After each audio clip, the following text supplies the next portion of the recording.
નમસ્કાર, આપ જોઈ રહ્યા છો સ્પાર્ક ટુડે ન્યૂઝ. જૂનાગઢ જિલ્લા કલેક્ટરના માર્ગદર્શનમાં જિલ્લા વહીવટીતંત્ર દ્વારા મહાશિવરાત્રિના મેળાની પૂર્વ તૈયારીઓ શરૂ કરી દેવામાં આવી છે. 22 થી 26 ફેબ્રુઆરી દરમિયાન મહાશિવરાત્રિનો મેળો યોજાશે.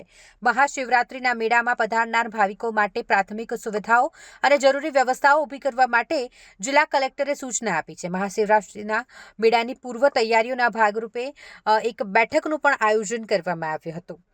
મહાશિવરાત્રિના મેળાનો જૂનાગઢમાં 22 ફેબ્રુઆરીથી પ્રારંભ થશે. ત્યારે જિલ્લા કલેક્ટર અનિલકુમાર રાણાવસિયાના માર્ગદર્શન હેઠળ જિલ્લા વહીવટીતંત્ર દ્વારા મેળાની પૂર્વ તૈયારીઓના આયોજન માટે વિવિધ વિભાગો કચેરીના અધિકારીઓને પ્રશાસનિક બેઠક માટે બોલાવવામાં આવ્યા હતા. બેઠક યોજવામાં આવી હતી, જેમાં મહાશિવરાત્રિના મેળામાં પધારનાર ભાવિકો માટે જરૂરી સુવિધાઓ અને વ્યવસ્થાઓ કરવા માટે પરામર્શ કરવામાં આવ્યો. મોટી સંખ્યામાં અહીં ભાવિકો ઉમટી પડતા હોય તો તેઓ માટે પીવાના પાણીની વ્યવસ્થા, સ્વચ્છતા, માર્ગ મરામત, પરિવહન, ફાયર સેફટી, આરોગ્ય, વીજળી સહિતની સુવિધાઓ અને વ્યવસ્થા કરવા માટે સૂચના અને માર્ગદર્શન આપવામાં આવ્યું. ખાસ કરીને ભવનાથ વિસ્તારમાં પ્લાસ્ટિક પ્રતિબંધની ખાસ અમલવારી કરાવવા સંબંધિત અધિકારીઓને જરૂરી સૂચના આપી.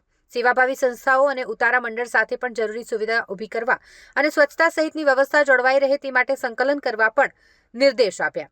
ટ્રાફિક નિયમન અને પાર્કિંગ માટે સંબંધિત અધિકારીઓને સ્થળ વિઝિટ કરીને જરૂરી આયોજન કરવા માટે સૂચના આપી હતી. આ રીતે અલગ અલગ વ્યવસ્થાઓ વિશે અને આયોજન અંગે ચર્ચા કરવા અને વહેલામાં વહેલી તકે પૂર્વ તૈયારીઓ શરૂ કરી દેવામાં આવે તે માટેની આ બેઠક યોજવામાં આવી હતી, જેમાં નાયબ વન સંરક્ષક, અધિક નિવાસી કલેક્ટર, પ્રાંત અધિકારી, નાયબ પોલીસ અધિક્ષક સહિતના સંબંધિત અધિકારીઓ ઉપસ્થિત રહ્યા હતા.